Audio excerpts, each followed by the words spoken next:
হাদিস আছে সহিহ মুসলিম 4 নম্বর খণ্ড হাদিস নম্বর 6774। হযরত আয়েশা রাদিয়াল্লাহু আনহা তিনি বলেছেন যে নবীজি যখন কিয়ামুল লাইল পড়তেন রাতের নামাজ, তিনি এতক্ষণ লম্বা সময় ধরে দাঁড়িয়ে থাকতেন যে তার পা দুটো ফুলে যেত। তখন তার স্ত্রী হযরত আয়েশা রাদিয়াল্লাহু আনহা, আল্লাহ তাকে শান্তিতে রাখুন, তিনি জিজ্ঞেস করতেন যে আপনার অতীতের আর ভবিষ্যতের সব গুনাহ ক্ষমা করা হয়েছে, তারপরে কেন প্রার্থনা করছেন, আপনি কেন এতক্ষণ ধরে নামাজ পড়ছেন? নবীজি বললেন, আমার কি আল্লাহকে ধন্যবাদ জানানো উচিত না? তাহলে নবীজি কৃতজ্ঞতা প্রকাশের জন্য নামাজ পড়তেন। আর নবীজি নামাজ পড়তেন অনেক লম্বা সময় ধরে। যত বেশি সময় ধরে কিয়ামুল লাইল পড়বেন সেটা ততই ভালো। ফজিলতপূর্ণ নামাজ হলো তাহাজ্জুদের সালাত। কোরআনে কারিমে এই সালাতটির কথা আল্লাহ রাব্বুল আলামিন নাম ধরে আলাদা করে উল্লেখ করেছেন। আল্লাহ বলেছেন, ওয়া মিনাল লাইলি ফাতাহাজ্জাদ বিহি নাফিলাতাল লাক, অর্থাৎ 5 ওয়াক্ত আবশ্যিক এবং ফরজ যে সালাত রয়েছে এর বাইরে অতিরিক্ত হিসাবে হে রাসূল আপনি রাতের কিছু অংশে দাঁড়িয়ে তাহাজ্জুদের সালাত আদায় করুন।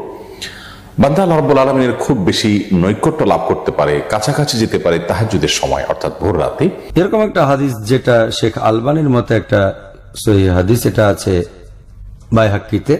এখানে বলা হয়েছে যে আমাদের নবীজি মুহাম্মদ সাল্লাল্লাহু আলাইহি ওয়াসাল্লাম বলেছেন, যখন তুমি মাঝরাতে ঘুম থেকে উঠবে তখন তুমি মিসওয়াক করবে, তারপর ওযু করে নামাজ আদায় করবে। মিসওয়াক করা একটা সুন্নাত। এছাড়া আরো একটা হাদিস আছে সহিহ বুখারীতে 2 নম্বর খণ্ড বুক অব তাহাজ্জুদ হাদিস নম্বর 1154।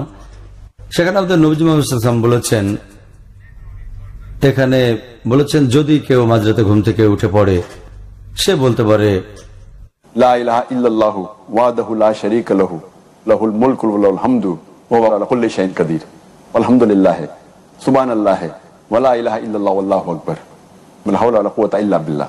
অথবা আপনি পড়তে পারেন, আল্লাহুম্মা গফিরলি, আল্লাহ ক্ষমা করো, আল্লাহ ক্ষমা করো।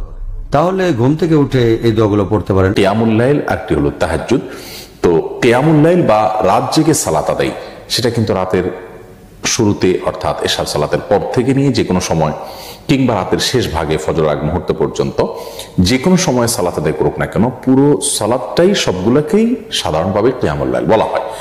অতএব যদি কেউ এশার নামাজের পর 2 রাকাত অথবা 2 রাকাত 2 রাকাত করে 4 রাকাত কিংবা 6 রাকাত কিংবা 8 রাকাত সালাত আদায় করেন, তাহলে তিনিও রাতে দাঁড়িয়ে সালাত আদায়কারীদের কাতারে শামিল হলেন, সেটাও এক প্রকারের তাহাজ্জুদ হলো। 2 নম্বর খণ্ড বুক অব তাহাজ্জুদ হাদিস নাম্বার 1135। এক সাহাবী বললেন যে আমি এক রাতে নবীজির সাথে যোগ দিলাম যখন কিয়ামুল লাইল পড়াচ্ছেন। সময়টা এত লম্বা ছিল, মাথায় শয়তানি চিন্তা আসলো। জিজ্ঞেস করা হলো, কি শয়তানি চিন্তা?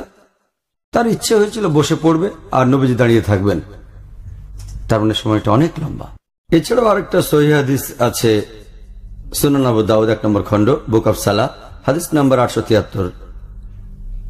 আমাদের নবীজি একজন সাহাবী এটা বলেছেন, নামাজ পড়ার সময় যখন কিয়ামুল লাইল পড়তেন তখন তিনি সূরা ফাতিহা পড়ার পরে সূরা বাকারা পড়তেন, তারপর তিনি গেলেন রুকুতে মাথা নিচু করা, আর রুকুতে গিয়ে তিনি ততক্ষণ সেভাবে থাকতেন যতক্ষণ দাঁড়িয়েছিলেন তিনি। তারপর উঠলেন, মাথা সোজা করে দাঁড়ালেন, আর ততক্ষণ এভাবে দাঁড়িয়ে থাকলেন যতক্ষণ তিনি রুকুতে ছিলেন।